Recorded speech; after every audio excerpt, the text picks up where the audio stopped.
This week on the podcast, I break down some common relationship issues in this season's Love is Blind.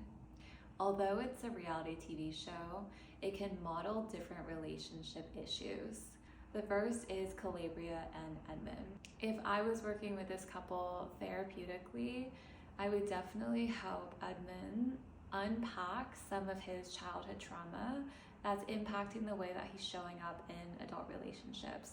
We see a lot of emotional flooding, dysregulation, and inability to process his own emotions. Next is Joe and Madison. This is a really volatile couple. Joe has a difficult time communicating and expressing his emotions, and when he does, Madison shuts him down and catastrophizes.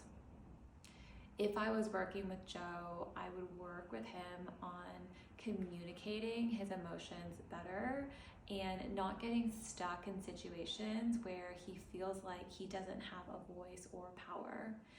And I'd also definitely work with him on choosing healthier coping strategies instead of turning to drinking as a way to numb and avoid.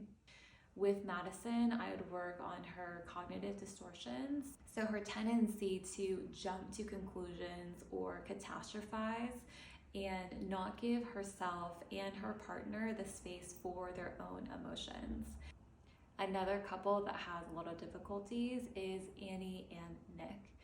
Annie presents as classic anxious attachment. She wants constant reassurance from Nick, and Nick withdraws and pulls away, which makes her feel even more anxious. And no matter what he says, she doesn't feel completely safe because she doesn't believe that she's truly lovable and enough.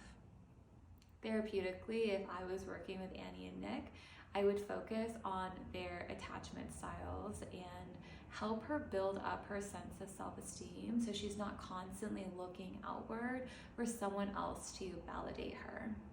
And this couple didn't make it to Mexico, but we have to talk about Casey and Patrick. Their breakup was extremely awkward.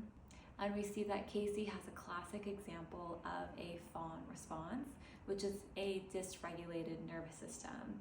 She has a difficult time communicating that she wants to break up, and instead she does the exact opposite.